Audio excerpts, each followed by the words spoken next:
صلی اللہ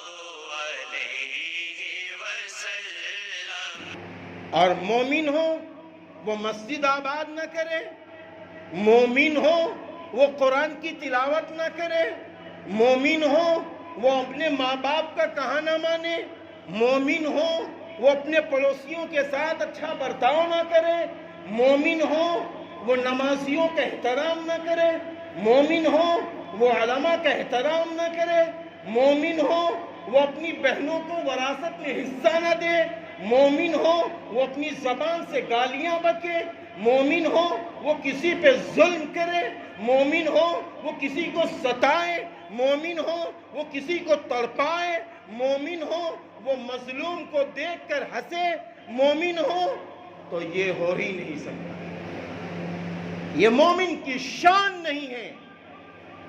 مومن کی شان یہ ہے کہ اپنے پورے وجود کے ساتھ، اپنی ظاہری وجود کے ساتھ، اپنے ظاہری وجود کے ساتھ، اپنے باطنی وجود کے ساتھ، یعنی ظاہری پاکی کے ساتھ،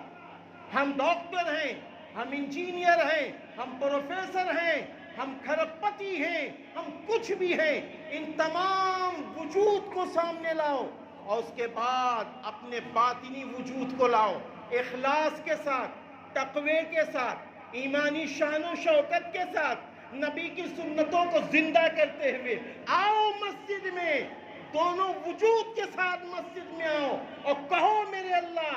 کہو میرے اللہ، میں نے اپنے سارے وجود تیرے سامنے سجدے میں ٹیک دیا ہے، تیرے قدموں میں ٹیک دیا ہے، اب تو مجھ پر ترس کھا جا اور میری دولت کو اور بڑھا دے، میری عزت کو بڑھا دے، میری شہرت کو بڑھا دے، میرے بچوں کو دیندار بنا، ایماندار بنا، میرے گھر میں دین داخل